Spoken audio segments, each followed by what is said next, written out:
On a l'impression que c'est le gouvernement qui mène aujourd'hui l'enquête contre François Fillon. Peut-être. Non, ce sont les juges. Qui est la tête du complot contre lui? Il n'y a pas. C'est la question qu'il se pose et qu'on pose autour de lui. Qui est le cerveau? Mais justement, pourquoi faudrait-il toujours qu'il y ait un complot quand on doit répondre devant la justice et quand on est un élu? Bien entendu, il y a le temps politique et il doit y avoir... Est-ce que l'on demande aujourd'hui aux entreprises de s'arrêter de travailler pendant la campagne présidentielle? Est-ce que l'on demande aux journalistes de s'arrêter de commenter?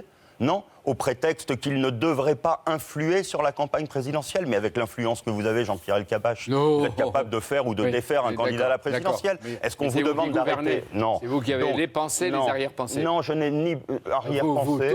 Mais par contre, je veux un débat qui soit à la hauteur de ce que veulent et dont ont besoin les Français et notre pays. On peut dire que... Et ce ne serait pas plus facile si on fermait davantage les frontières et s'il y avait moins de laxisme? Et nous avons rétabli, par exemple, le contrôle aux frontières. Par exemple, depuis un peu plus d'un an que nous avons rétabli le contrôle aux frontières, c'est 91 millions de personnes qui ont été contrôlées. 91 millions 91 millions, Jean-Pierre Elkabbach, dont 68 000 personnes qui n'ont pas été admises à rentrer dans notre pays sur la base d'éléments, bien entendu, objectifs que nous avions pour les empêcher de rentrer. Mais le débat que vous posez est important parce que pour nos concitoyens, ce n'est pas simplement nos frontières, ce sont les frontières de l'Europe qu'il faut sécuriser. Et je mène avec Thomas de Maizière, le ministre de l'Intérieur allemand, une intense activité au niveau européen pour faire en sorte que nous contrôlions totalement toutes les frontières extérieures de l'Europe. Et j'ai reçu la semaine dernière, M. Leggeri, le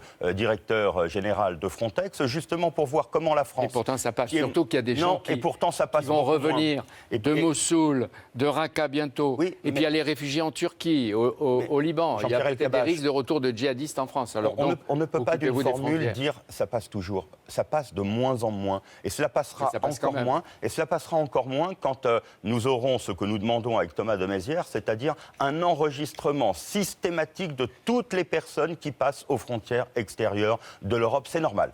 Et nos concitoyens sont en droit d'attendre que l'on sache très exactement qui rentre et qui sort de l'Europe.